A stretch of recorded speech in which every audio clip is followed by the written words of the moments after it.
मैं YouTube channel Jairam education centre में आप सभी का स्वागत है।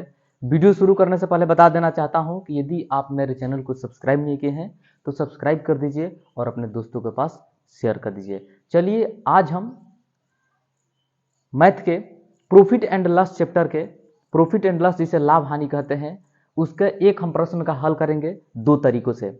देखते हैं कौन सा तरीका हमारे लिए सूटेबल होगा। सबसे पहले हम बेसिक बनाएंगे, उसके बाद जो शॉर्ट तरीका होता है, शॉर्ट फॉर्म जिसे हम कंपटीशन के एग्जाम देने जाते हैं जहां प्रयोग करते हैं, उसका भी इस्तेमाल करते हैं। चलिए आते हैं अपने विषय वस्तु पर। एक बात याद रखना, कभी भी अगर आप मैथ बना रहे हैं तो ये बात याद रखना कि कहीं भी बराबर ना छूटे। अगर बराबर छोड़ देते हैं तो आपका जो भी बनाया है सवाल पूरी तरह से गलती माना जाएगा, गलत साबित हो जाएगा। तो सबसे पहले बनाने का तरीका बता देना चाहता हूं कि जो हमारे सवाल में दिया रहता है उसको हम सही तरह से पहले लिखें, उसके बाद हल करते हैं। तो कह रहा है कि किसी वस्तु को 1250 रुपये में बेचने पर 25% का लाभ होता है तो उस वस्तु का क्रय मूल्य ज्ञात करिए।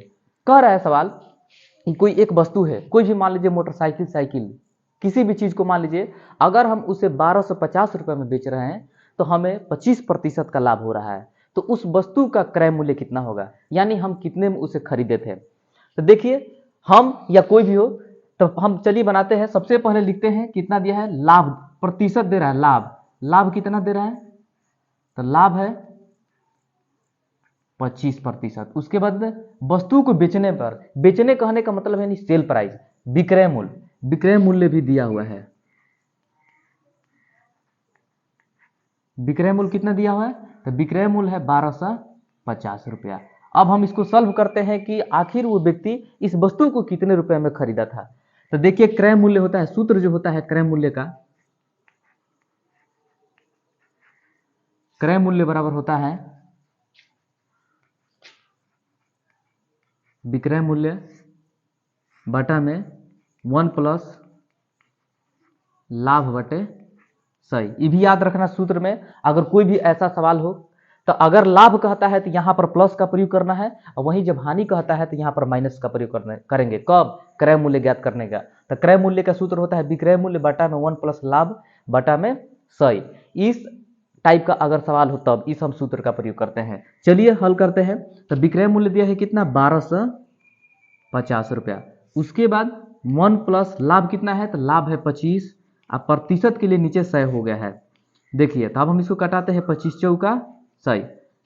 अगला स्टेप बता देना चाहता हूं, जैसे कि हो गया 1250, उसके बाद 1 प्लस ये हो गया 25 से कम 1, 25 चौका 100, तो 1/4। अब हम इसको बाटा पके जोड़ करेंगे, बाटा जोड़ करेंगे।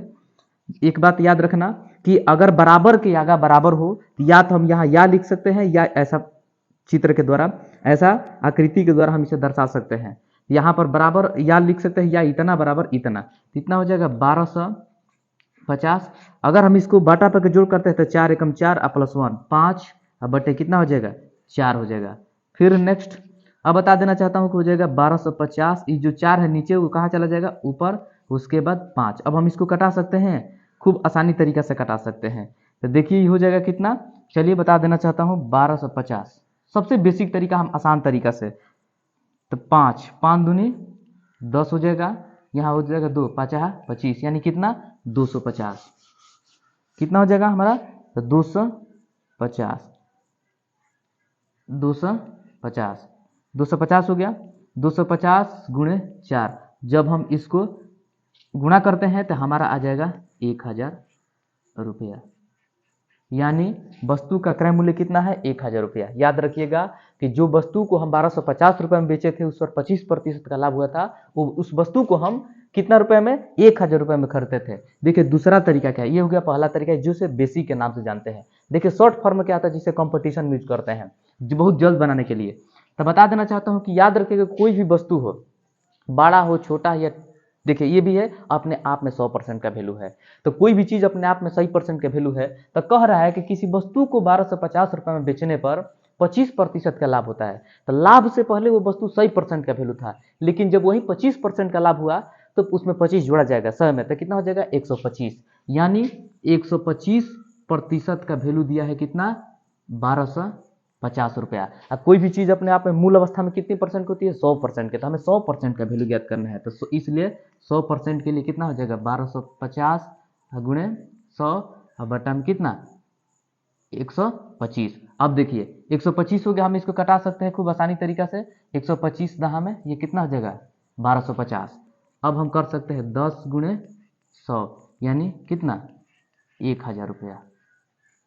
ये क्या हो गया? क्रय मूल्य हो गया उस वस्तु का। देखिए जो भी आपको आसान तरीका समझ उसे ही सॉल्व करना। तो ये हो गया पहला तरीका, ये हो गया दूसरा। ये बेसिक फॉर्म हो गया और ये हो जाएगा शॉर्ट फॉर्म, जिसे हम बहुत कम समय बना सकते हैं। तो याद रखें कोई भी चीज़ अपने आप में कितने परसेंट की वैल्यू थे? 100% के वैल्यू। तो जब भी कोई कहता है, मान लीजिए कोई कहता है 20% का हानि हुई यानी 80%, 20 रुपया की हानि हुई यानी 80 रुपया, 20 रुपया का लाभ हुआ 120। जब लाभ कहता है तो 100 में प्लस करिए, जब हानि कहता है तो 100 से घटाइए उसे। चलिए, अगर मेरा कॉन्सेप्ट बढ़िया लगे तो लाइक शेयर और सब्सक्राइब जरूर करिए। Okay, bye bye.